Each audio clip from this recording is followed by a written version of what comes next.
So Trump recently announced that Pete Hegseth from Fox News is going to be his Secretary of Defense. Obviously, he has to be confirmed by the Senate, and of all the picks that Trump has made so far, he is probably the least likely to get confirmed. But if they have 53 seats, I could see maybe 3 senators break away. I could see Murkowski, Susan Collins, and maybe one more. But then J.D. Vance could break the tie, and that'll be that.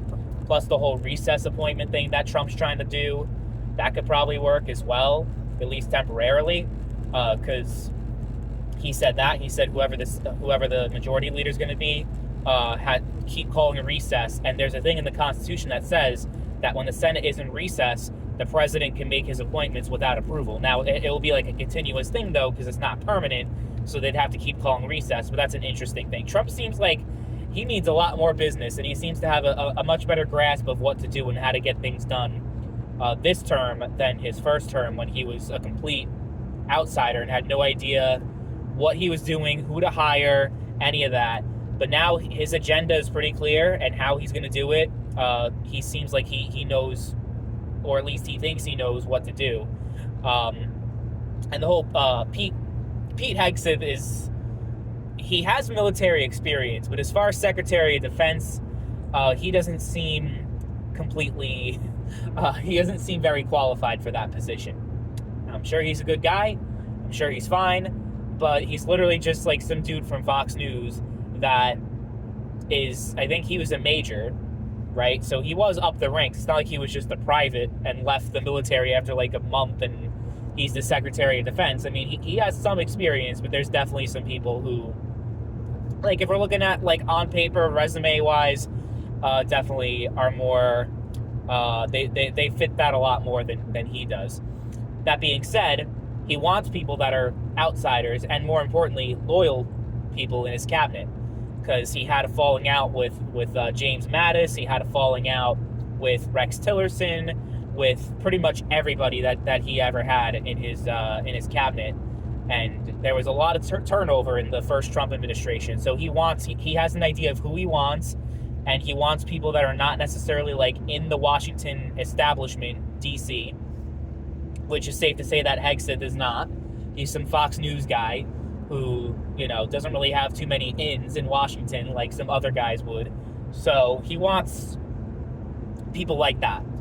And although I may not necessarily agree with that, like 100%, it's like at the same time you voted for Trump to put in outsiders and to drain the swamp, which, if we're going to admit, he failed at doing that during his first term. So having outsiders actually in the administration instead of, like, I don't know, people who are just like really like career people like in Washington, you know what I mean? Like, if you want Trump to actually drain the swamp, then you shouldn't be against this pick, right? It's just how it is. So I think it'll turn out fine. At the end of the day, Trump is his boss. So if there's anything that he does where that's just like whatever, then Trump can just be like, no, we're not going to do this. But Trump himself obviously has no military experience, so he only knows so much about what to do and all that. But he has other people advising him, he has generals, he has military people. So just because he's not a general, I mean, McNamara with JFK had less experience on paper than than Hegseth does. So, that's something to say. That, historically, we've had some good defense secretaries that weren't necessarily like all decked out 5-star generals with like all this fucking experience. I wonder what they're going to do with Tulsi, because I feel like Tulsi deserves some role in the administration because she did a great job and she was a really huge part of that campaign. But I think what Trump is worried about, I think she will have some kind of role at the end of the day, but I think Trump was probably thinking like, okay, she literally just became a Republican. And he's worried that her loyalties, even though he knows that they're not with the Democrats, that she's not like, going to be some secret sleeper agent that's going to try to help the Democrats destroy the Trump administration from within. I think what he's more concerned with is that she may not be full on MAGA, even though she was on, she was campaigning with him and everything.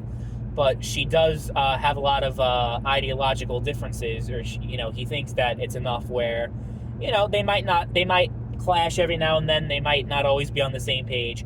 So maybe that's why she wasn't given a secretary role at the very least.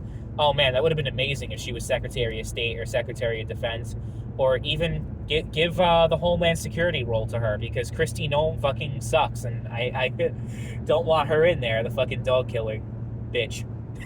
But hey, it is what it is.